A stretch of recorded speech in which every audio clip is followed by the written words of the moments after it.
This episode of Grade 43 is brought to you by On Trajectory. See where your money is taking you at ontrajectory.com. Somewhere out there is a class that has no teacher, a grade that leads to no degree. Recess is all but a memory. The children call the shots and the pets are merciless. There are no meetings, but there are still conference calls and always homework. Two middle-aged men with a guitar problem in the form of a podcast. Welcome to Grade 43. Get off my lawn. Guitar, method, mastery, play, all over the neck, instantly solo in 5 minutes, perfect solos in seconds, instantly solo, how to combine technique and theory, breakthrough method, huge results, practice like a pro, secret method, proven way to get better, quickly navigate, 3 notes per string, fretboard, freedom, visualize, one simple trick. Whew. Those are all words that come at you if you dare ask, "Dear Internet, how do I play guitar?" So when Kalimar said that he had come across an interesting find in this space and that we should look at Penta guitar and visual guitar, I was a tiny bit hesitant. And then I started reading, and I'm still reading, and I've kind of gone back and I've done some rereading. And then I said, okay, yeah, we should definitely talk to this guy. So Eric Alexander has created a system, although I hesitate to call it a system, that lays out the fretboard, the notes, the triads, the stuff of music in a manner that's at once approachable and a little bit mind-bending. And I think it helps to erase a good deal of stigma around all things pentatonic. Banish the thought. It's not the same as that one simple trick kind ofness of all those internet things. So please join me in welcoming Eric Alexander to Grade 43. Well, thank you so much for having me. My name is Eric Alexander. I'm the founder of Penta Guitar, and I'm very excited to be here to talk about Brian's favorite topic, modes. Modes. No, man, I'm actually with you because modes are a complete pain in the neck until you get a certain grasp for certain things about the structure of music and how it works. And how it works on the fretboard. But we can get into that later. What I'm really here to talk about, and Brian, you absolutely hit the nail on its head, because I heard you say this before. And you said it again today, so thank you for that intro. I love that. When you said all these tips and tricks and, and licks that go around the internet. So why is it that this only happens for guitar? Because if you think about it, this does not exist for piano. It's a whole cottage industry. If crappy courses going around for guitar does not exist for piano, the obsession that we guitar players pathologically have for gear porn, I call it. It does not exist for piano players, for clarinet players, cello players, or anybody else. Why is it that we fill the void of our musicianship with this stuff? That's amazing. And see, this is why I wanted to have Eric on the show, because for me, I feel like we're kind of moving out of our comfort zone, Eric, because usually on the show, because he mentioned modes, so we right have there parents. I'm out of my comfort zone. Well, right, sure, but it's usually people who are also parents and everything, and I feel like Eric is like our youngest guest we've ever had on the show, wouldn't you say, Brian? I don't know, is Steve younger than Eric? I don't know. I don't know. I didn't cut him in half and count the rings. I got to count the rings and all that. But I really wanted to talk to Eric because I am always looking for different visions of putting it all together when it comes to the guitar and music and concepts in music. And so Eric is really passionate about all of this. He and I talked for quite a while, a couple months back.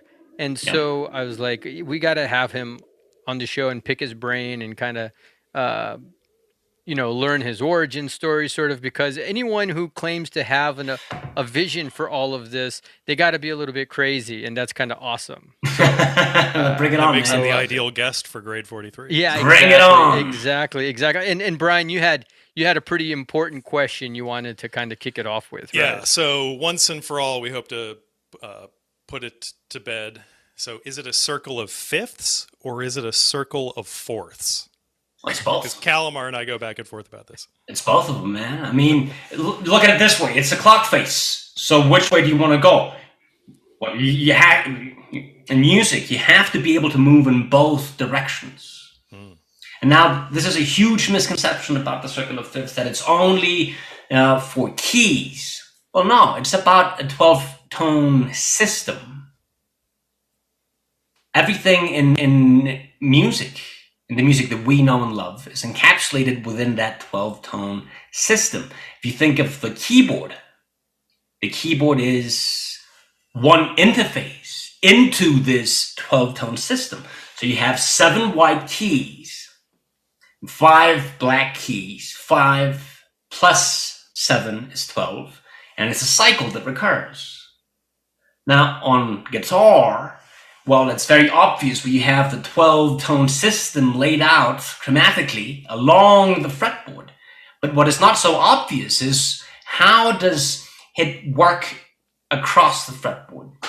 And you said in one of your previous episodes, Brian, how cool would it be to have the model of the atom for guitar?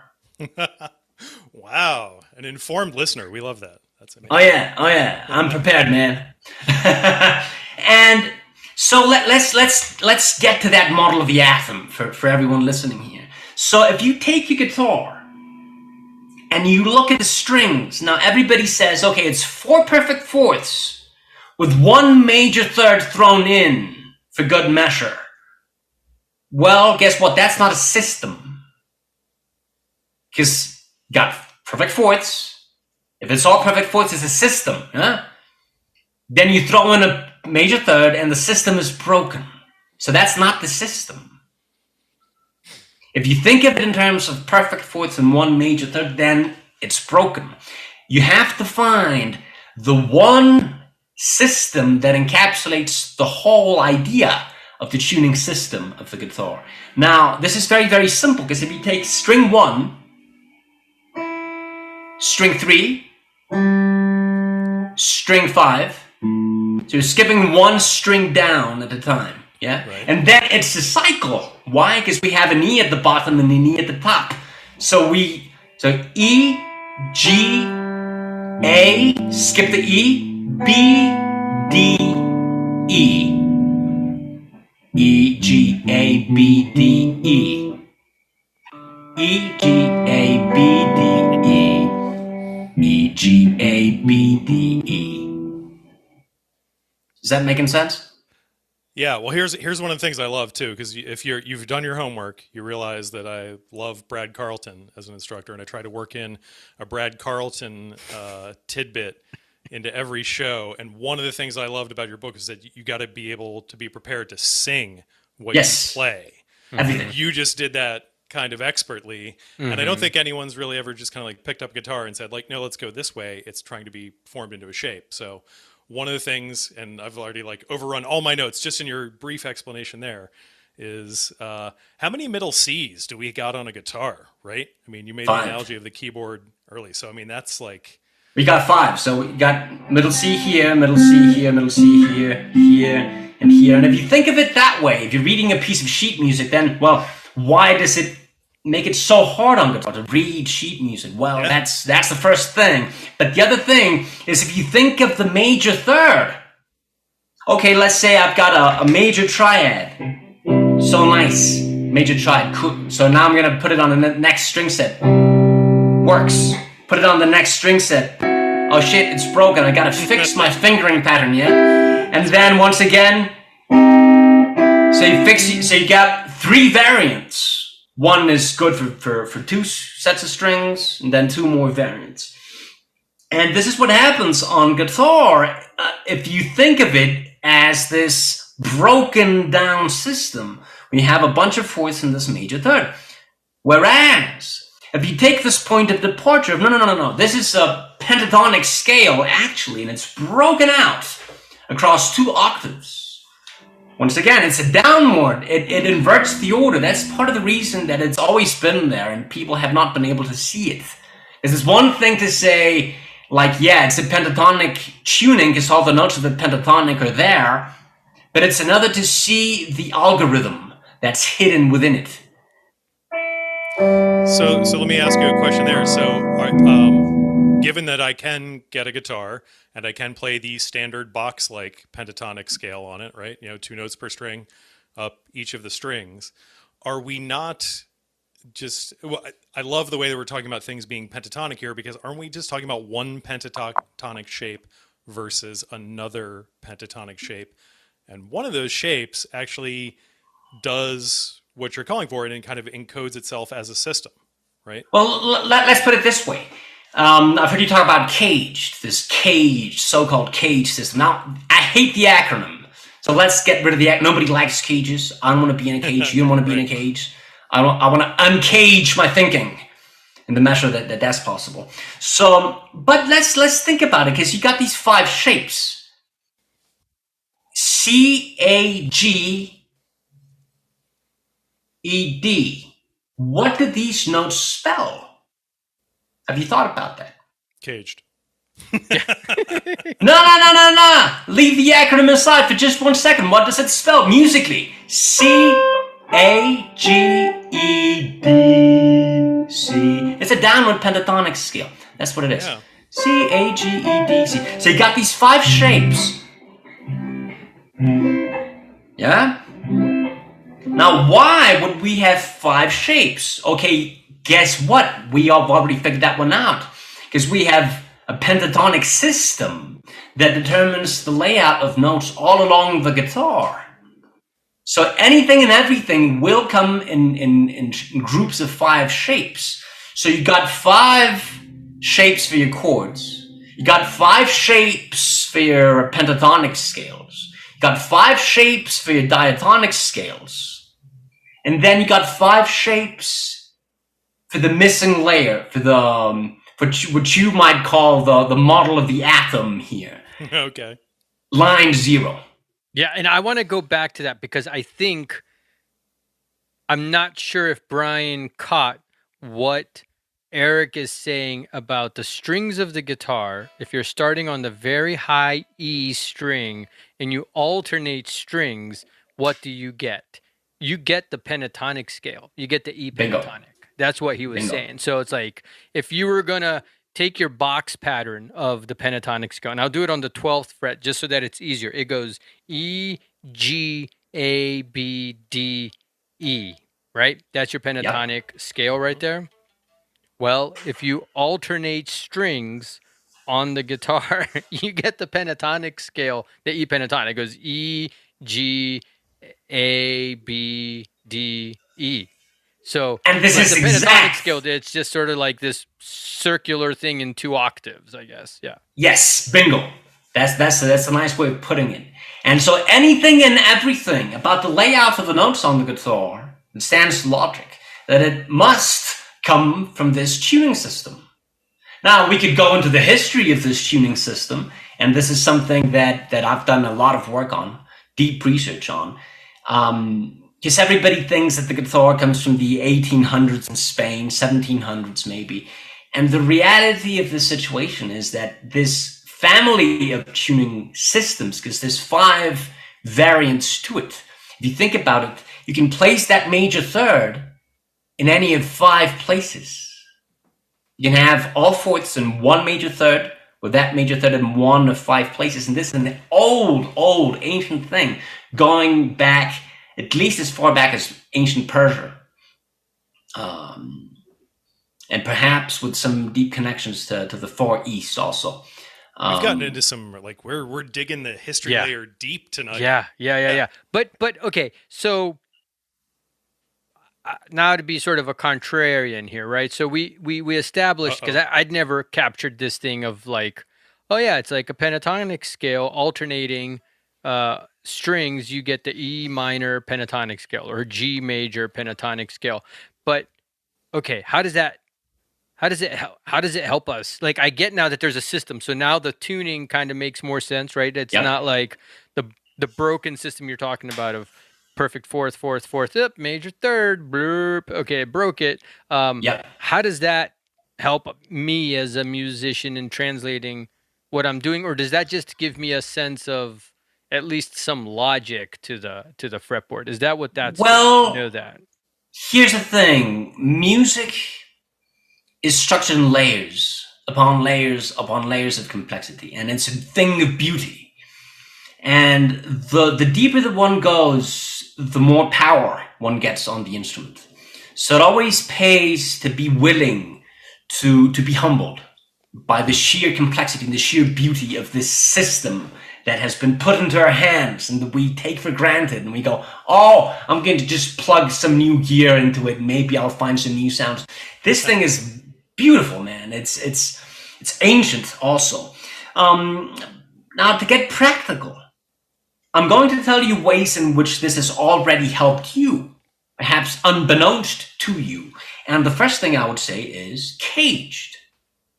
Now, the very first guy who came up with this, I forget his name, but he was some hippie dude from San Francisco back in the 70s, and he called it EdCag. So it's this, I love that. EdCag. That's awesome. So it's the same thing, but instead of starting on the C shape, you start on the E shape. Right. And then the D shape, and it makes sense because you're starting on string 6.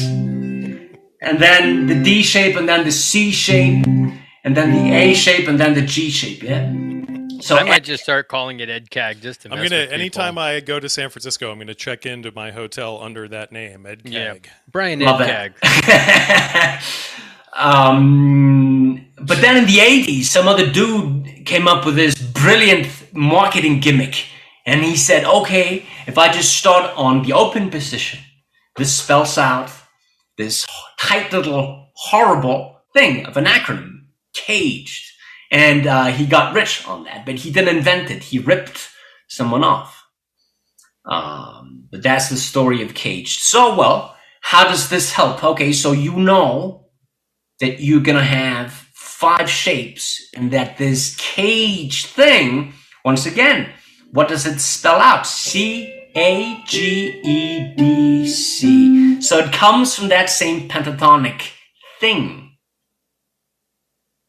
Now, if you look at the pentatonic fingerings on the guitar, well, guess what? You're going to have 5 pentatonic fingerings.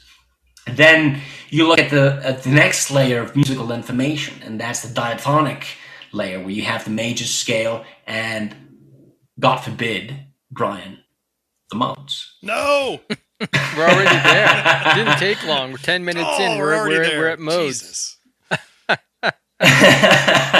But the next layer up from the diatonic system of scales and modes is the chromatic system, the full 12-tone system. And this is even easier to grasp on guitar once you know that the open strings spell out a pentatonic scale.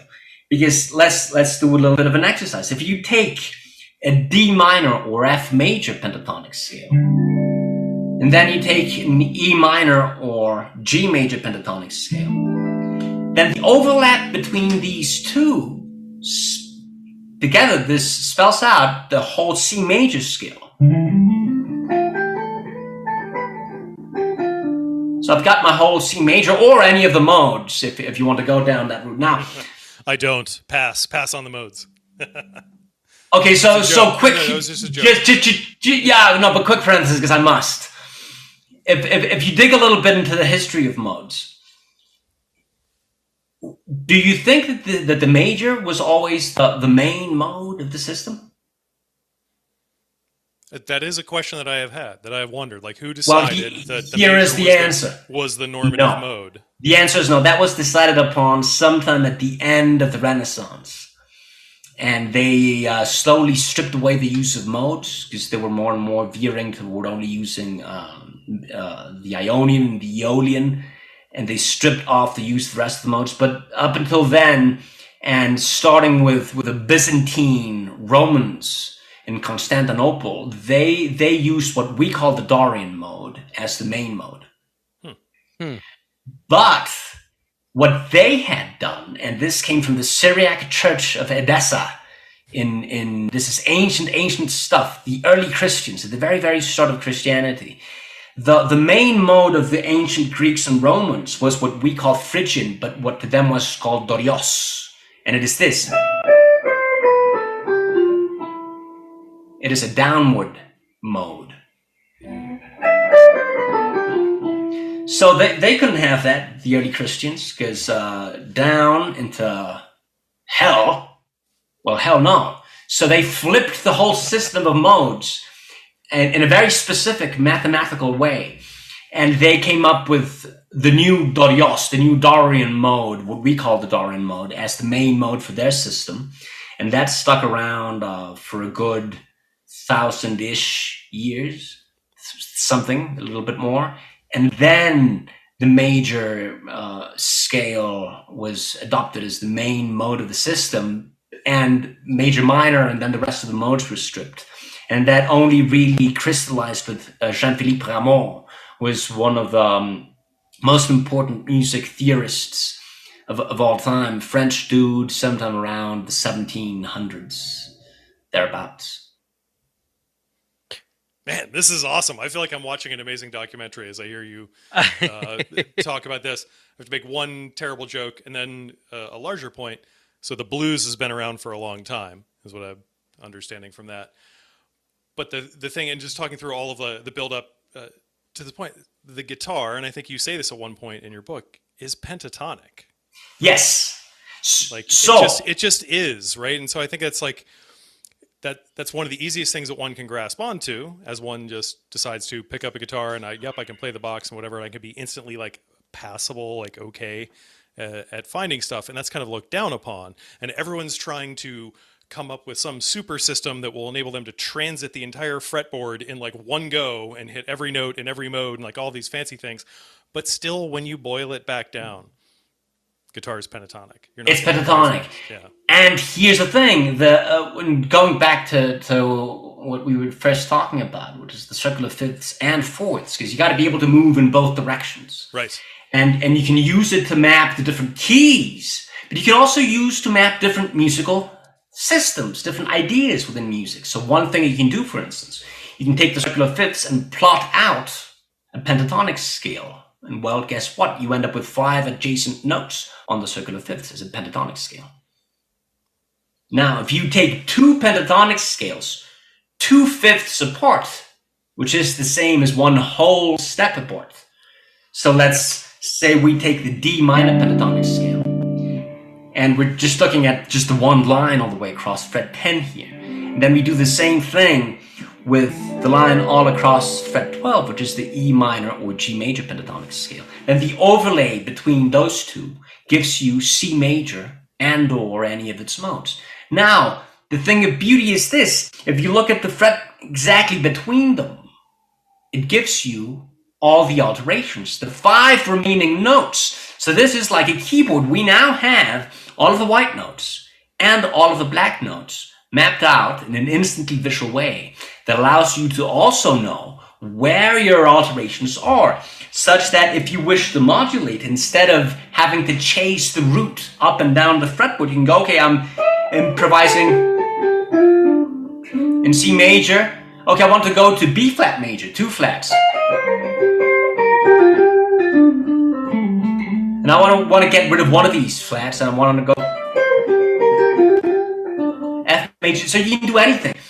It is the model of the atom. It's a 3D model of the system of music that's right there. And you can use that for absolutely anything and everything. Any musical concept. The melodic minor scale. And I heard you say, I hope nobody discovers more modes. Brian, I have news for you. You're going to love this. There's so many more modes. There's modes. Super Locrian, Oh, right. So no, wait, because you got just this. You got the melodic minor. Well, guess what? That has 7 modes too. Then you have the harmonic minor that has 7 modes too. Then you have the harmonic major that has 7 modes. Then you have the whole tone scale that has really only 1 mode because it's the same, but there's 2 of it. Yeah, and then you have. Because you can do this 2 sets of 6 tones. You can do the 6-tone scale starting on C, or you can do it starting on D flat, and then you have all the possibilities. And then you have the 8-tone scales. And there's 2 of them. You have the half-tone whole step and the whole half 8-tone scales.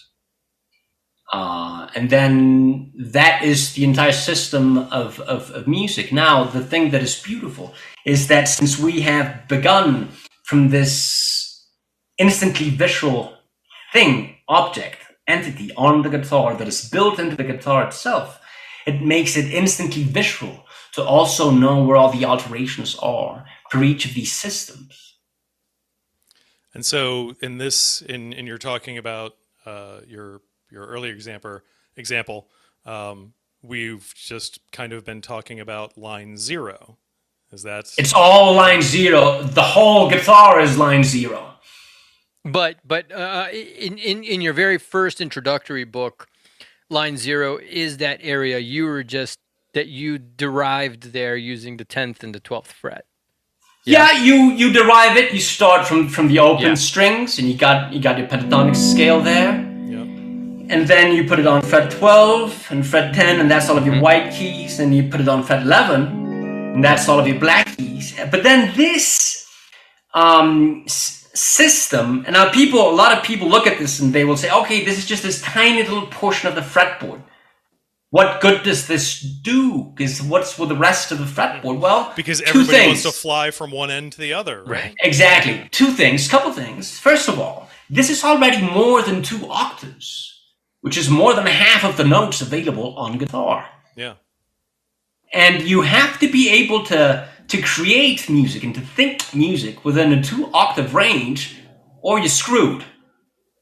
That is the unit on guitar. We're not on piano where the unit is 1 octave. On guitar, the unit is 2 octaves. You know exactly where it is. You know exactly where middle C is. There's so many other just like signposts to lash yourself to on it. Well, the whole thing is designed for piano, right? If you look at sheet music, it's designed for piano because the accidentals, they're the black keys. So it's very straightforward for you to know that, I'm going to have to play a black key instead of a white key when I play. So sheet music is tablature for piano. Yeah, exactly. Back in the Renaissance. Yeah. No, it is the truth. Yeah, that's awesome.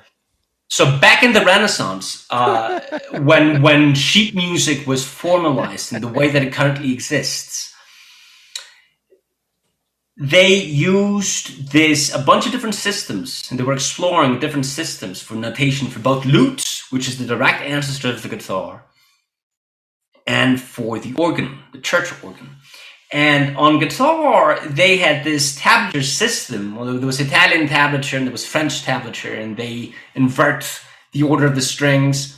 But that was used for a guitar-like instrument way before sheet music, when the notation was used for the guitar. At that same time, they used different tablature for organ also.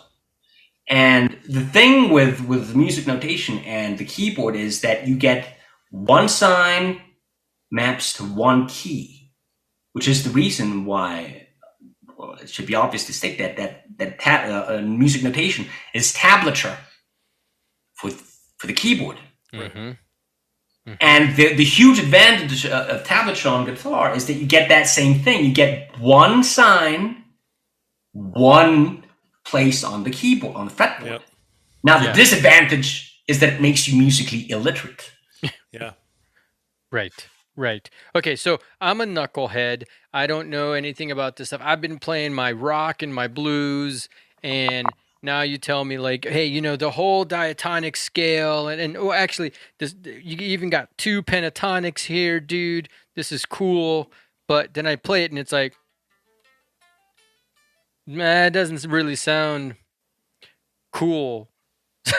So how do we as a musician, as a guitarist wanting to explore really the depth of what this gives me, where do you start when you're looking at line 0? So there's a couple things right there.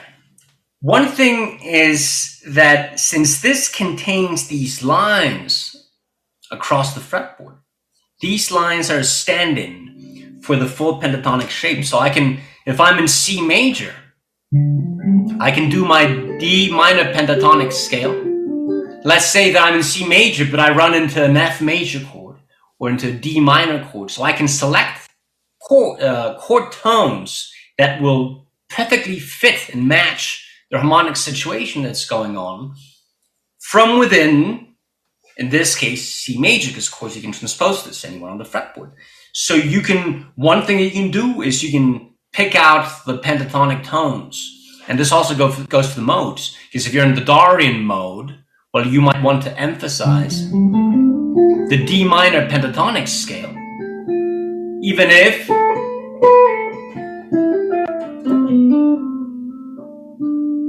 you also have access to those other chord tones, those cutter tones, those tensions, extensions, yeah? So that's, yep. No, go ahead, finish. So that's one thing you can do. You can break line 0 down into pentatonic subsets within the whole 12-tone set that it entails. That's one thing you can do. Another thing is that it also maps straight into this. A pentatonic, sorry, full diatonic position. So what line 0 is the diatonic system without any of the semitones. Mm-hmm. If you look at it, so you got E but no F, and then you got C but no B, and then you got F but no B, E, and then you got B but no C. So all the semitones are stripped off. Mm-hmm. So it sounds almost like a funny pentatonic scale. Mm-hmm. Now, the real magic with line 0 is not that you're going to play it up and down and it's going to sound amazing. It's that now you have these visual points of reference for absolutely everything contained within the full spectrum, whole 12-tone system of music. Which means that if I am in C major, and again, I wish to modulate, it now becomes easy without having to chase the root up and down. Or if I wish to go from major or any of the modes to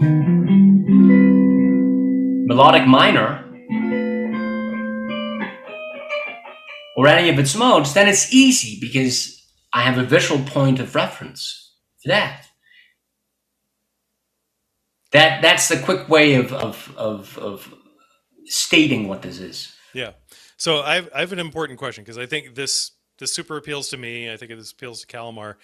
But I guess the important thing, do you think you can learn this way of the guitar first? Like, do you think, like, what level does this model of guitar make sense to come in at? Could you start somebody? Could you say, like, hey, we're going to play B.B. King, The Thrill Is Gone, and start them with this approach? Or do you feel like you have to run through the gamut of knowing if this is the way it's done, but then if you really want to understand why and how everything lays together, then this kind of completes the picture for you, right?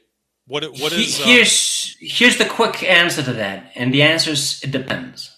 In my coaching, this is only one tool that I have in my toolbox to help people break out of the frustration of I don't understand the guitar. I started out and I knew I had a musical voice and it was there, and then it got stifled because life got in the way, the complexity of the fretboard got in the way, and I tried learning in all these different ways with tab and all these horrible little diagrams and chord bibles, and I understand nothing, and I'm unable to play my own thing. So what I do is I help people break out of that. Now, there's a number of things right there. First of all, there's a mindset issue. And it is very important for people to come to grips with how they relate to music and how they relate to the guitar. And once they are able to break out of the rut, then boom, that enables, a takeoff. And then you add in the art of practice. So you got to know what to practice, right? How to practice. You got to know when to practice. And if you master the art of practice and you've already broken down some of the mindset errors or barriers that you've built for yourself, then all of a sudden it becomes easy to make progress. Having all the time in the world doesn't mean that you're productive, and having money in your bank account doesn't mean that you know what the future brings for you financially. But, as they say, it gets really easy if you know the rules, and that's where On Trajectory comes in. On Trajectory is an easy-to-use, high-fidelity financial planning tool that maps your income, investments, and expenses in a friendly graphical display. On Trajectory captures dozens of data points so that you understand how your decisions affect your finances, now, 2 months from now, or years from now when your kid starts applying to college. Built by finance nerds, OT is for anyone who wants to gain a clear picture of their financial future. It takes your guesses and turns them into educated, fact-filled, and data-driven scenarios so that you're prepared for life's bumps and detours. On Trajectory will walk you through the real-life questions to build your financial plan. With its helpful onboarding, you'll be up and running and ready to model anything. Taxes, equity, income, debt, you name it. Getting financial peace of mind requires a plan you can trust, and On Trajectory gets you to that plan, or plans, as the case may be. On Trajectory gives you complete control and flexibility and supports all the complexity of your real life. So find out where your money is taking you now. Go to www.grade43.com/OT and sign up for free today. That's www.grade43.com/OT. Thank you to On Trajectory for being a sponsor of Grade 43. For a practice, a very, very important point for everybody listening is this. You have to be able to balance bringing in the new with mastication. And what I mean by this is staying with something long enough that you make it your own. You digest it properly, now it's yours. You've metabolized it, now it's part of your own system. It's reflexive. You don't even have to think about it. But you got to be able to balance both sides, because if you keep adding new things all the time, and you never absorb anything, then it's useless. But on the other side, if you just in a rut and you're doing the same thing over and over and over again, it's useless. So what I always ask people is, okay, how much time, how much practice time do you dedicate to bringing in new concepts and new techniques? And people go, oh, well, sometimes I run into the little YouTube video and I try that for a little bit and then I get bored and then it's game over. Then I look for a new lesson and I go, oh, yeah, now I know that one thing. What you need is clear steps ahead, always, and always have a step ahead with enough time to digest the current thing that you're doing. And now, to your question, now that is only one part of practice, because there's concepts, there's techniques, and there's applications. Concepts, okay, so line 0 is a concept. Now, not everybody is ready for that. So with people who are starting out, what I will usually do is I will break things down visually along with the fretboard. Because then it makes things instantly clear, just like the keyboard does. Now, as soon as someone is ready for a little bit more of abstraction, and that abstraction is built into the guitar, because instead of having a single pitch axis as you have on keyboard, we have a pitch matrix with two distinct pitch axes that multiply. And that's the reason. We've got lots of options. Bingo. And this is it's a beautiful instrument. Now, all of these ideas going around, people think, oh, the guitar is limited, oh, the guitar is just shoddy, and why did anybody put that major third in there? It's all bullshit. The guitar is mathematically perfect. So I have an interesting question based on that, all right? Because one of the thoughts I had as I was reading was I found, to like all of the points we've talked about so far, systems are interesting in that, like, not just like you must think about it this way, but if you can encapsulate it in this way, it just unlocks a lot of different perspectives, gives you the optionality, right? You talked about bringing new things into your practice. So there's an element of just like kind of like the unexpected there. Were you ever worried in your kind of travels, studies in all this, that you'd turn some corner and there'd be like, oh, everything is the way I described it, but whoops, there's this other thing? Would you run into your major third? right? Was there ever any sort of concern around this? Oh, Or was this listen. like, were you worried that it was like, no, I'm sorry, that actually the Earth revolves around the sun, not the other way around? Listen, I used to think the Earth was flat, just along with everybody else, because I thought this thing was broken. It's stupid. It's broken. Why? And then one day it just hit me. No. This thing is a pentatonic scale. Not only that, it is laid out in a precise mathematical fashion. There's an algorithm that it follows. One skip, one skip, one skip, one skip, one skip, boom. Yep. So simple. It's dead simple. It's so simple. Now, to your previous question, you said, okay, what if somebody is learning the thrill is gone? So that is the other aspect of the coaching that I do, which is projects. Different people have different projects. And if you want to play the thrill is gone, well, that's one little project. And that requires certain concepts and certain techniques that is specific to that project. Now, at the same time, I will be giving people new concepts and new techniques every single week. So they always have a new concept to work on, a new technique to work on, and something to do with all of it. A specific project to apply these concepts and these techniques. Because otherwise, what's the whole point of it? Yeah. So if someone is, let's say they're like me, right? So I've played guitar for a very long time. I have thought that the world was flat for a very long time. And so, as a teenager, I practiced, I have masticated a lot these scales and patterns and things so that I think you're Yes. confusing some teenager words Oh, there. It's not. that's the other thing not as a the- teenager,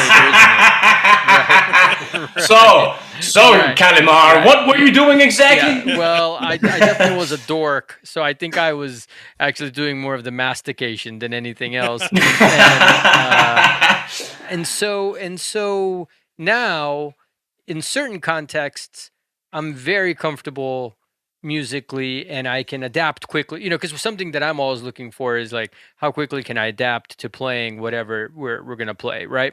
Musically, and so for someone like me who knows a fair amount of scales, but they're all, for example, like, I predominantly know the major scale in different positions for whatever key or whatever it might be, and I know triads and triad inversions, and that those are things that are very expansive, right? So like the egg CAD system, the cage system actually is a very expansive system for you to locate yourself on the guitar and have anchors that you can use to find things and do things. But I want more, right? I wanna like maybe. I think this often applies to like improvisations or for playing a solo piece or something like that. So how do I start digging into the visual guitar and the Pent guitar system in my stage to expand my musical horizons? For myself, I want it all. Mm-hmm. I want complete musicianship. This is something that I set out for myself years ago, and it was the reason for that was a number of rather painful situations. I remember once being with a Russian friend in Hamburg. He was a violin player, tremendous violin player, and I was studying classical guitar at the time in Hamburg. And we're at his mother's house. And she says, so why do you not play a little bit of Paganini? Sight read for me, please. So she brings out this sheet music. Paganini wrote, he used to play the Mandolino Napolitano. He Sorry, was not like Napolitano. the Yngwie Malmsteen of violin, right? No, yes, but his first instrument was a 6-string mandolin, tiny little mandolin. Wow. It is tuned like a guitar, and one of the first instruments to be tuned in this way. That was played in his hometown, and it's not Naples, it's close to Naples. Forget the name, doesn't matter. And he used to play guitar, and he used to play violin and viola. So he wrote a bunch of music, wonderful music for all these instruments. And so this lady brings out the sheet music, And her son is just sight reading through this thing, and I'm frozen. I'm just dead. Can't read. And I just could not explain to her that this is not actually something that is commonly expected of guitar players, because you can't read on guitar, because you have all these perfect fourths and this major third, so you can't read. So for myself, it's all too close. I want complete musicianship. I set out to break this down so that I could read. I also set out to be able to improvise freely across any possible harmonic situation on the fretboard. And I remember purchasing one of these hideous chord Bibles, just going, this is idiotic. I refuse. This is an insult to my intelligence. Maybe I was just lazy, whatever. But I said I refuse to put myself through the suffering. I would much rather put myself through the suffering of maybe down the line, however long it takes, finding the system, the true system behind this thing. And well, I did, I guess, because now I can read fluently. This is something that I will do myself every single day, that I help students with, anybody who's interested. You don't have to read unless you want to do certain specific things. But musical literacy, I mean, it's not like learning how to write makes you an uninspired conversationalist, is it? Right. It can't hurt. Now, the thing on guitar is that unless you truly know how the system works for the instrument, it does hurt. And classical players, even at the top level, they don't read. So my teachers said, well, one of my teachers said to me, well, just forget about sight reading. Just focus on memory, focus on technique and execution, and you will do great. I was like, well, okay, thanks, I guess. Well, now, guess what? I can read. I can improvise. I can compose. I can arrange. I can do it all. So to your question, Kali, about, okay, so where do I start? Line 0, as it is presented in visual guitar, is one shape. It is this wonderful, simple shape. 3 pentatonic lines across the fretboard. So you got your diatonic system, you got your chromatic system. The next step added to that is the 5 shape system that is the complete line 0 approach. And now this maps to what I call the layers of musical structure. And so the very, very first layer of musical structure, well, it all comes from one note, right? One single tone. You got one tone, and then you have the harmonic series, the overtone series, and all of music and all of the system of our system of music, and every single system of music is derived from certain specific aspects of the overtone series.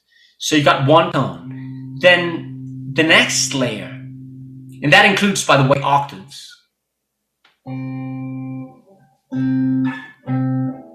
So, and this is something, Kali, that I know you've done. I've seen you do it. You've mapped that. And then the next step that you map is fifths and fourths.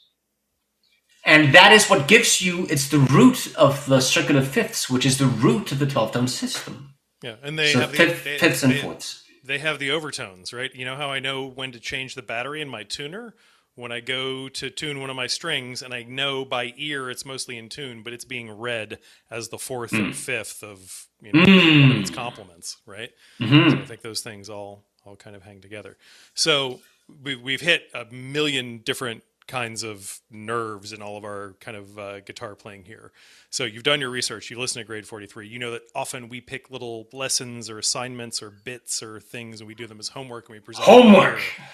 So if you were to give us one assignment that we could do that would help like embody or like exemplify this just kind of like approach. I'm going to call it an approach because it's not a system. I mean, it is a system. It describes a system, but this is like an approach, right? This is thought technology, I think, that underpins like, the actual physical technology. So what assignment would you give us to get us in that we could just demonstrate, like, this is what we're talking about? So here's the thing, two things. First of all, I would like to finish off with the previous question. Okay. And then I'll come back to this one. So the layers of musical structure. So you got single tone, which includes octaves, because it's a single tone. C, C, C, C, C. It's all one tone. Then you got fifths and fourths. So with C, it's G or F on the other side. Then you got your triads, major and minor. Then you got your pentatonics. Then you got your diatonics. And then you got the full chromatic system. So it's 6 basic layers of musical structure, which once you completely master, that lays the groundwork and the foundation for true mastery. You know, going forward from that, you can go into, you know, any of the crazy chromatic systems from the 20th century. And you can go into Olivier Messiaen and the 7 modes of, sorry, Brian, of limited transposition. Symmetrical modes, crazy stuff, wonderful stuff. You can get into that. You can get into Schoenberg, and you can get into Stravinsky and his polite tonality systems, which are beautiful. But you can also get into like ancient systems and the Greek systems and the Roman systems. Once you have that foundation, you can take that in any direction whatsoever. You can take it into the blues, into jazz, bebop, funk, anything at all. Now, regarding homework, that's you put me in a little bit of a tough spot with that question, and I love it, and I love that question. But here's the thing: it's a little bit too complex to be broken down into one assignment. Right. So here's what I would like to do for both of you, since you've been kind enough to have me on. I would like to extend this offer, first of all, to both of you, which is to sign up, and this is my gift to you, for a 2-hour coaching session where we work specifically on you and on what you truly want to do with the guitar going forward. And I think that's a much better way of addressing this than a single assignment. Now, I think also that'll be very interesting, actually, and that'll actually lead to a lot of conversation on the podcast, even between just the two of us. Like, hey, let's talk about your session with Eric, and then we'll talk about my session with Eric, and we can expound on what came out of that. Yeah, I like that a lot. Awesome. I'm giggling and laughing because I'm kind of giddy about the idea. This is lovely. Love that, man. Absolutely love that. And it is always fascinating because, you know, each individual is unique in so many different ways, and to be able to unlock that musical voice and that creativity with someone is truly a wonderful experience. And this is something that I would also love to offer to all of your audience. That sounds amazing and extremely generous. So what would they have to, how do they find you? What's the process? So here's the process. It's a very simple thing. Penta Guitar, @Penta Guitar on Twitter. Follow @Penta Guitar on Twitter. There will be a tweet that we pinned up at the top with a link to this episode, so you can find that there. Retweet we that. have the technology. We can do that. Retweet the link to this episode, and then DM me. Send me a direct message, a personal message, and tell me just a little bit of your story. And tell me what it is you want to do with music and the guitar. Because I like to work with people who are inspired and who have a deep passion for music. And if you can convey that to me in a way that I like, then I will gift you 2 hours of my time. That's amazing. That's a good deal. And for anybody who wants to, I want to use an example from the book, if I may, to kind of ground this for folks to kind of understand that we're not just talking about finger exercises. We're not talking about learning a new mode. We're talking about like a different kind of applicability for things that you know. So I've got this little bit about line 0, right? And the 7 triads, right? This was one of the things where putting this into motion and putting it into action kind of like just shook me a little bit, right? So I'm going to describe this for the guitar players in the audience. I'm going to do this just real simple, 1, 4, 5 chord progression in the key of C, right? And describe a way that is either a way to play it or just like would complement that. And I mean, it's really just like what the triad would be with this kind of approach, with this whole line 0 kind of mentality. Because this was super useful for opening my perspective on this, right?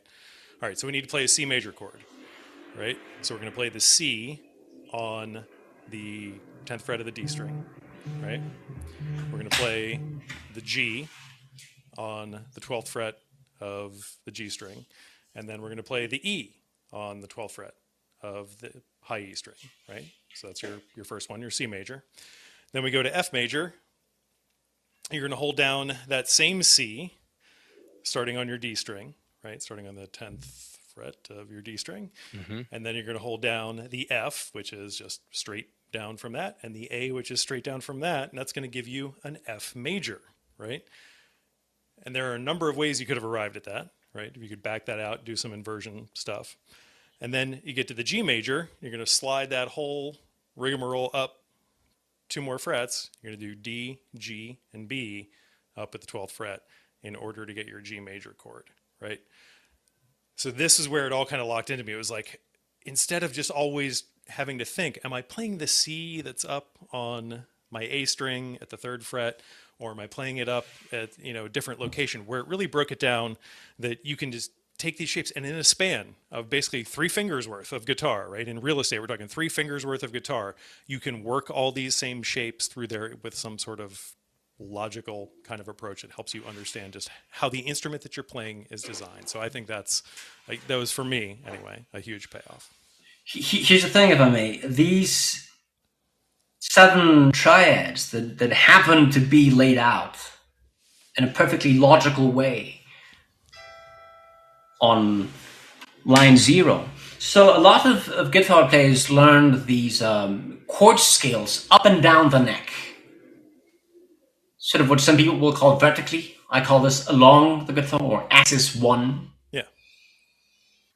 But having that same structure laid out across the fretboard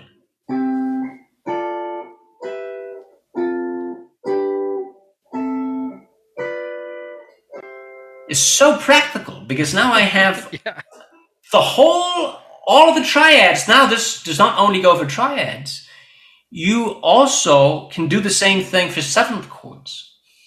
And you can also use these triads in different ways, because you can now learn to use them as upper structure chords. So let's say you have C major, and you want to go into the 7th and the 9th and the 11th and the 13th. Okay, so how do you do that?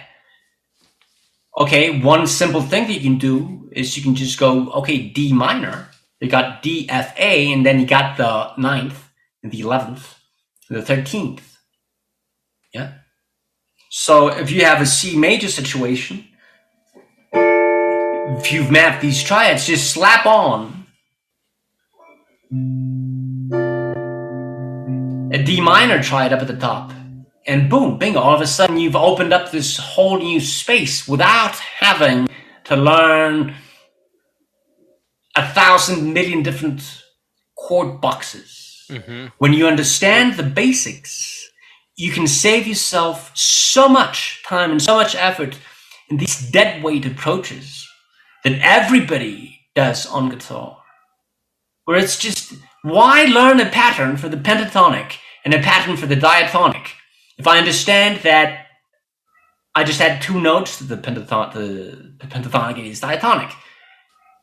Does that make sense? Mm-hmm. Yeah. And so if you look at it all in terms of sets and subsets, then it's a case of code reuse. If you were writing a piece of software, I've written this piece of code. Yeah, we know how all this shit hangs together. We don't need to... How many ways can I reutilize it? Well, this becomes polymorphism. Simple. Sorry. Yes. Yes. Actually, that's exact. This is exact. It is the many faces of each musical concept and all the different ways in which each of them can be made use of. Different contexts of the concepts. The same concept applies in different contexts, in different ways. The D minor becomes the extensions of the C major chord. And Brian's going to hate this, but also this goes for the modes.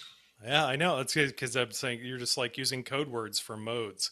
And it's still... It's all a code word for modes, Brian. It traumatizes me a little bit. Man. I've been trying not to hurt your feelings all along. It's all modes. That's the one secret at the end of the day. It's all just modes. Yeah. I feel like this is definitely... I feel like our podcast is fairly nerdy, but I do get feedback that for a lot of listeners, it's still kind of interesting who aren't guitarists. This episode is the deepest. We've gotten in the weeds, I feel like, talking about like... Yeah. The history of the guitar, the history of these different scales and where they come from, and why the guitar really is kind of perfect in its own way. To each his own if they want to say that it's not perfect, but it's kind of undeniable what it is and how it's designed and everything, and how... Here's the thing. Yeah. Thoughts create reality in a very specific way. I'm not into crazy woo-woo new age bullshit. I'm not talking about that. It's very simple. If I think that the guitar is stupid, then guess what? This will be my default way of relating to the guitar. Yeah, and guess what? Very productive. My results are going to be stupid. Yep.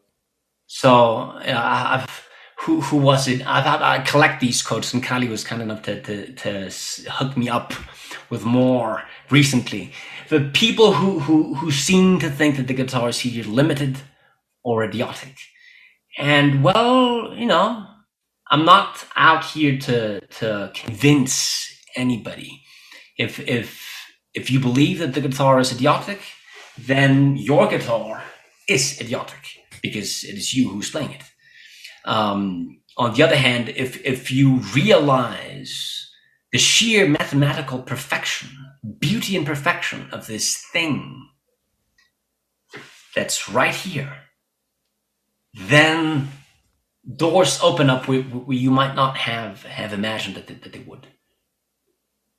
Yeah, and you shouldn't, one generally shouldn't rehearse failure, right? I mean, go through... Absolutely. How do you approach this with a mindset for success? Figuring out how it works, right? Now, absolutely.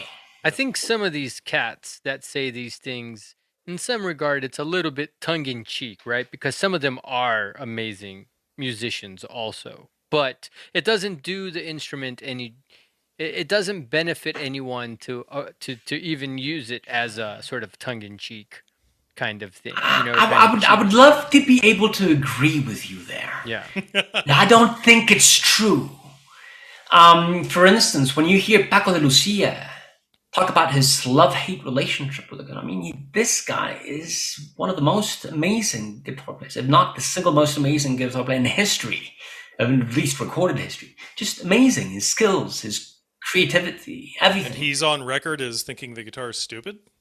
Not stupid, but he did say this, that he didn't understand music on the guitar. I'm paraphrasing, okay. But he had this love-hate relationship to the guitar. Got it. And maybe that expresses in his music, right?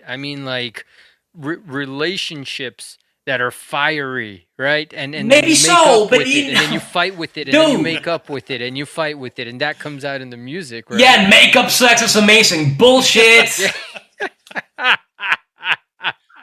We had all the topics here on Great. Oh man, universally applicable. I love it. No. For me, at least, I'm no masochist. I like enjoying myself. I like enjoying life, And so I love music. I love the guitar. So anytime that I choose to spend a lot of my time sat down with the guitar in hand. So if I am to do it at all, why not make that time sheer joy? Does that make sense? One of the things that like stands out is like you've clearly, and I've got like a history nerd kind of like vent, so like you've clearly gone into the history of guitar. Oh, yeah. And, like that's just amazing. I mean, I like my history of guitar extends as far back as like Circus Magazine in the 1980s. I love Van that. Halen, but you know, I mean, Yeah. like you're talking about like ouds and stuff from like centuries ago, and just understanding how music, why music has always been awesome, right? For lack of a better word. Right. Oh, and just the history of this instrument. In Arabic, back in the golden age of Islam, the guitar, well, the oud, was known as the prince of music, the prince of instruments. And it held that position in Europe once the instrument came by way of the Arab invasion into Spain around the years, 711 it was specifically. For many, many years, centuries in fact, the lute was the king of instruments. And the wonderful polyphonic improvisations and compositions that were written for this instrument. It took centuries for the keyboard to come along and sort of dethrone the guitar and the lute. And it became this, I mean, a lot of composers in Europe have called it the king of instruments, the piano keyboard. And I think it's time for the guitar to reclaim its spot. And part of that is coming to grips with its structure, with what it actually is on the one hand, and on the other with its own deep, profound history. Because this goes back, and it's just amazing. If you look at the history of all of these things, variants of an instrument, from the Greco-Bactrians and the Persians, to China and Japan, to India and the Philippines, and then Persia and back into Spain. It's just remarkable. Totally different kind of pentatonic scales in some cases, right? Well, yes, but no. Because actually, the oldest tuning for a 4-string version of what a guitar might have been, say some 2,000 years ago, was exactly this: the low 4 strings, fourths. and this is recorded previous to the time of the Arabs. And when they came up and they conquered everybody. But then the lute traveled into India at the start of the era, the start of the Christian era. And it traveled into China, and it gained an additional string in India first. It became a 5-string lute.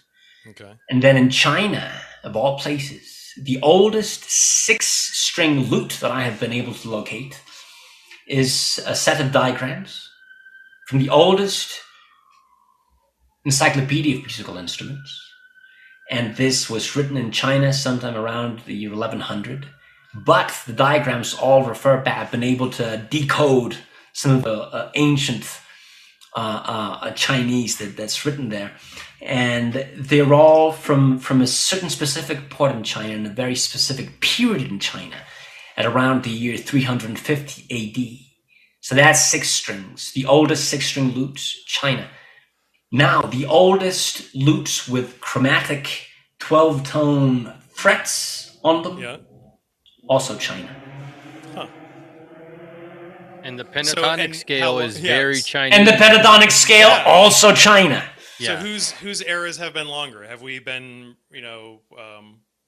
rock and roll, 6-string guitaring longer, or like how many compared just in like order of magnitude centuries? How many centuries of Chinese 6-string guitar did we have? First of all, I have to, hopefully Damn, but people won't have video, so that's useless. I got this image, and it's a Bactrian musician from Bactria in Central Asia, and he is jamming with his lute behind his back, like he's goddamn Jimi Hendrix. That's awesome. Wow. But okay, we'll so share it with us, and we'll put it on the link as a link on the podcast, on the episode, right? Yeah. So there's that, and so the history of these instruments, the oldest one came about at about the start. Well, the oldest one that we have record of. I should add that caveat in, because who knows? It's possible that there may have been even older versions of it. Around 5,000 years ago, the start of the Bronze Age in Mesopotamia. And these were 2- and 3-string instruments, and they were tuned either in fourths or in fifths. Like the presidents of the United States. Bingo. The band. Sorry. The band. And then from there, it went all over. And then by sometime around 2,500 years ago, there were 4-string lutes, and these came about in Greece, because the Greeks adopted them. And the Greeks had this thing called the tetrachord, which was the key component of the musical system. So they added a 4th string to the lute. It made perfect sense to them. And they tuned them in fourths. And then from there, the Greeks and the Greco-Bactrians and the Persians, it went into the nascent caliphate at the start of the Islamic era. But it also traveled from Persia into India and into China. So it's old stuff, man. So how long do you reckon? So I imagine the Greeks probably had very short scale guitars, like they're like 12-inch scale, 14-inch scale guitars. How long have we had full 24 fret, double octave, per string style scale for guitar to compare that? Because I imagine many of the older types, because resources were what they were, right? You weren't going to build a guitar that had this much. You were going to build a guitar that had this much. No, but it's not that, because there have always been 2 kinds of. So the guitar, speaking in terms of the family of instruments, it is a lute. Okay. It is one of many, many, many different kinds of lutes. Okay. And there are 2 main categories of lute. There's long neck lutes and short neck lutes, and the guitar is somewhere in between. So, oh damn, I don't have it right next to me right here. But I own a beautiful Persian setar, and it is a very small body, pear-shaped body, tiny thing, huge long neck, and it's got right. Yeah, probably very very long neck, and it's got quarter tones and 3/4 tones and half steps and whole steps in there. So you can do all these crazy things, beautiful thing. But they also had short neck lutes, and these came in different varieties, of course, because you have them fretted and unfretted, and the unfretted ones led into violins and violins and cellos and all that, so on and so forth. I'm looking so at the picture. They're all of the related. sitar. That's amazing. Calamar's lost in Google. But is it an Indian sitar or a Persian I'm looking setar? at the Persian setar. Yeah. With that means 3 strings. Setar, 3 strings. Yeah. Interesting. Yep. Fascinating. All right. So when the episode drops, we'll tweet about it. We'll have information there to get in touch with you. Folks should DM you in order to get with the coaching sessions. Mm-hmm. If I just wanted to go and look at and find out anything and prove that you were not just some internet bad guy, and I wanted to go look at the work you produced, maybe sign up for it or purchase it, where do I go? How do I acquire Penta Guitar and the Visual Guitar Method? Okay, so two things for the coaching offer. People can do is one of 2 things, because I acknowledge that not everybody will have Twitter, or maybe they hate Elon. He's fun, man. He's fun. He has made things so much fun on Twitter for the past couple months. Oh my God, he's so much fun. Anyway, that digression aside. So people can either follow me on Twitter, retweet the tweet that will be up there with this episode on it, and DM me. And if they don't have Twitter, they can email me at eric.alexander@pentaguitar.com. And same thing, just tell me your story. Tell me your love and your passion for the instrument and what it is you want to do with it. And I will give to you a nice long coaching session. Yeah, and they're already getting one now from us for free. That's like, well over an hour. We've talked about so many different amazing concepts: history, math, science, music, art. I think we've talked about all of those things. And for the book, people can go to pentaguitar.com. Yes. Yep.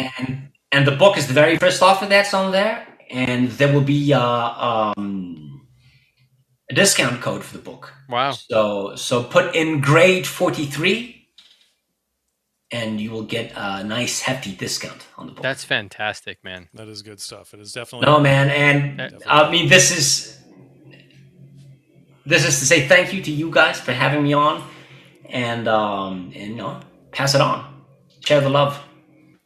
Absolutely. Well, it's been a blast talking to you, man. We'll be Absolutely. talking again soon because we'll be doing some coaching sessions. Hey, Figure out I thought how I come to terms with modes. I'm disappointed here because you guys have some standard questions which you did not ask me, and I was fully prepared for. crap. Oh man, my he God. has done all of his research. Kalimar, this one I got to put squarely on your shoulders. No, I'm sorry. valid point, because clearly you've done your homework on our episodes, so you know how we roll with all of this stuff. So we should close on those. Okay, fair enough. All right, so we're always talking. Before we even started the episode, Eric and I were talking a little bit because we said, hey, I need to push it to 8:30, not to 8, blah, blah, blah, because parenting in general. And I'd say I was just listening to our last episode, and we definitely spent a lot of time talking about old man stuff. So we are definitely today we've balanced the scales a bit, and we talked much more about music and guitar and just guitar in general, which was like really refreshing, instead of talking about like a particular technique or about slot, whatever it might be. It was more about like the guitar as a holistic musical source of music, right? And so we have to come back to our questions. Is that what you're going to say, Brian? Or Well, and I was going to say, folks, if you're listening and you want to be on grade 43, like the bar has been raised. You have to perform at least as well as Eric has performed as a guest on grade 43, because we know that what a travail that can be. And so he's done his research. Good luck. He's got us on the spot, and now Kalimar, go ahead. Good luck sounding like. Yes, because I was expecting the last adulting thing I had to do sort of question. Yes. So you. So here's the thing. I don't do that. Okay, so you're That's like brilliant. the other Sign Eric. me up for that. I want Because that that. was the other Eric's answer too. Eric Petrus, the guitar maker, said, I don't really do adulting. So Yeah, man. So one of my aunties, she's a fancy old crow, and so she comes up to me. She says, "Oh, Eric, when will you give me some nephews?" And I said to her, "So I'm a perfectionist. I'm practicing."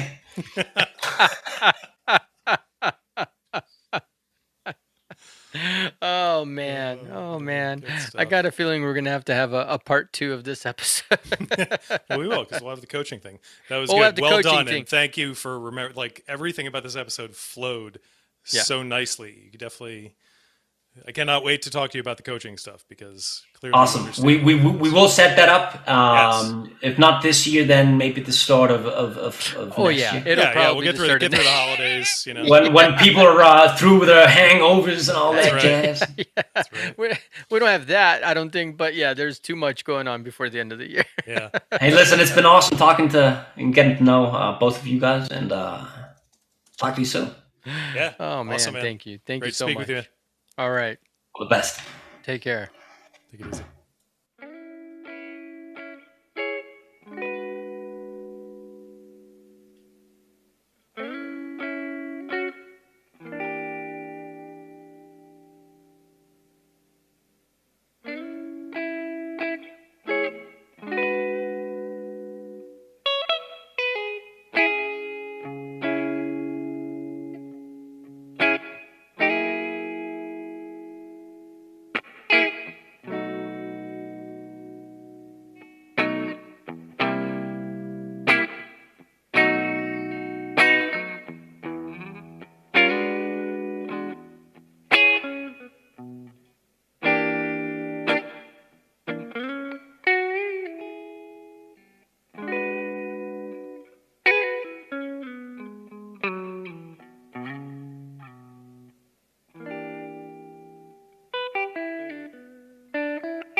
Okay.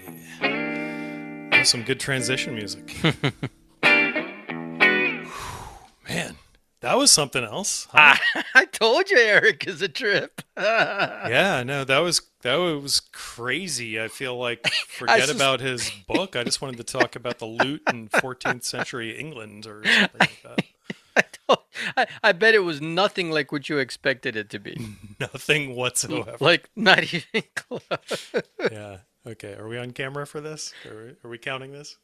I mean, in the best of ways, right? I mean, like I said during our intro, like, you got to be sort of like a mad scientist to devise this and come up with this and have this opinion. And, like, you can't say that, hey, I think this is sort of what the guitar is. Like, it's yeah, like, no, I mean, you're committing to making diagrams and having chapters in your book. I mean, like, you are carrying this to a far, far goal. A far goal of, like, sharing with people your vision of what you think is like a perfect instrument. Like, it's Eric's amazing. Yeah. And what I super appreciate about it, and I hope it came across to him, because he was a super fun guest. He did his, like, more than any other guest. I'm sorry, oh my Phil, goodness. Joel, everybody, Ryan, I love you. But, like, this dude did his goddamn homework. Yeah. I was flattered. I was extremely flattered, taken aback. But the thing that, and I think I said something like this, but, like, the nice thing about systems is not that they're like a mandatory lens or they're the one answer.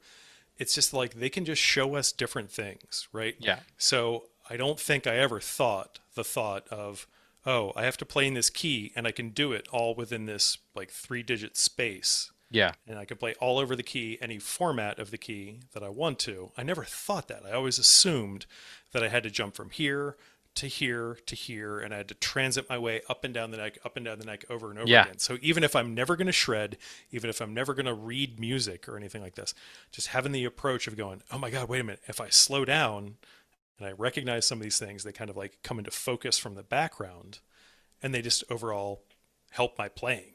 Like, that's just that. And that's why we talked to him. We didn't talk to him because we think he's got the be all end all system. We talked like, oh, this is some interesting thought technology. Right. I mean, like, and he said it, right? He said, like, this isn't the end all be all. That's not what this is for. This is a tool, and this is a way to just understand your instrument. And what he's trying to give you is really, like, just get away from the piano. Just forget it. Like, it's not that. It's just not that. But I think I texted you this. What if I had a guitar that was painted like a piano's keys? I think that would help me a whole bunch. There's a dude that does. Have you seen that dude that plays keyboard and he taps, but his guitar fretboard is painted to look like a piano, and he plays all this stuff on the keys and on the guitar at the same time. Like, the dude is freaking amazing. Like it's that. Nuts. Sign me up.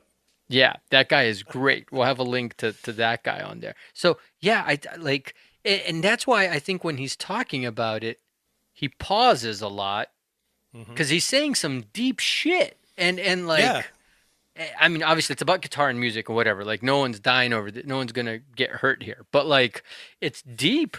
And even I don't have an answer. Sometimes when he's saying something, all I can do is just kind of be like, thinking. I don't have I can't really, like, I sit there and I go, wait a minute, is that the fifth of the fifth? You know, of the fifth of the fifth? Like, actually what he kicked off with, I wasn't not aware of before, but I thought was fascinating. Like, oh, it's the pentatonic scale. Like, it's actually at first I was like, okay, it's sort of a pentatonic scale, but the notes are all over the place. But even that's not. They're not all over the place. It's kind of like, ta-da! Here you go.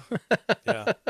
Definitely a good mind bender. So yeah, we'll obviously, if you're listening to this, we probably already tweeted out about that. So we'll include Eric's information, and you can also email him at eric.alexander@pentaguitar. Tell him your story. He seems like a dude who just totally, like, that's like, he's like a spirit guide more than he is a guitar instructor. Right. And I need to, like, sit. I don't want to, like, waste away my session with him. Now I need to, like, think about it a little bit, which in itself I think is a great. Yeah, well, like I said, I mean, the legit, like the triads, when I got to that section of the book and I started to play that, and I was like, okay, right, I guess you could play triads from this. But like if you had to limit yourself, like this is a good way to understand what the book's impact could have on you is try to limit yourself to 3 frets worth of notes in a particular key that you're going to play in.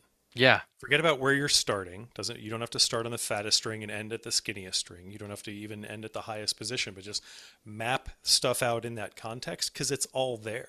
Yeah. That's the thing. Like, I mean, you always assume like the guitar is this vast ocean of strings and notes and octaves and inversions. And is it a circle of fourths? Is it a circle of fifths? Yep. This giant thing, and all the notes are contained right there in, 3 fingers. Yeah. Right. Totally. I know exactly what you mean because I am always trying to fit chords into shapes I already know and have studied and learned. And so then, I need at least 5 frets worth or whatever, right. Like I which I already think is like an accomplishment. I'm like, I can just do this in quote unquote first position, which is like just the first 4 frets and the open strings or whatever. But now we're saying like, oh, no. Let's do it with a span of 3 frets, like not barely anything, and creating chords that I have nothing to say about that. Putting together chords, triads, and whatever it is, right? Like, it's amazing. It's very interesting. And I was looking for something. I was like, wait a minute, no, they're all going to be like parallel fifths or parallel fourths or something like that. I'm like, no, put them all together. I'm like, it worked out. Yep. Yeah, I have a lot to think about. That was really a lot of fun. That was super interesting. I think we're ending. This is our last episode of the year. Obviously, it's December 20th.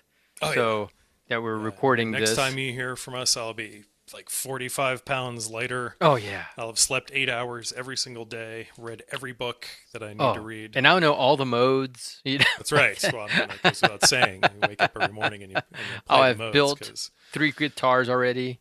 So that's right.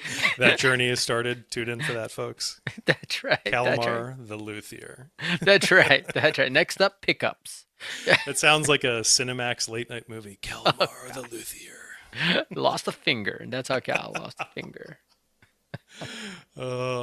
Too funny. All right. Well, let's not say get off my lawn tonight because it's not. I mean, unless you want to say get off my lawn. Nah, I'm not in get off the lawn. I don't know. I'm in like. It should close with like some very old Persian music or something like that. Yeah, there we go. There we go. All right, I've got it. I've got the interstitial right out. We'll do a weird version of the outro music. Amazing. Cool. Yeah. Thanks everybody. All right. And, peace out, everybody. Have a good holiday, whatever holidays. Yeah. Happy holidays. Orthodox Christmas. Who knows when this is going to drop? Hey. Yeah. Exactly.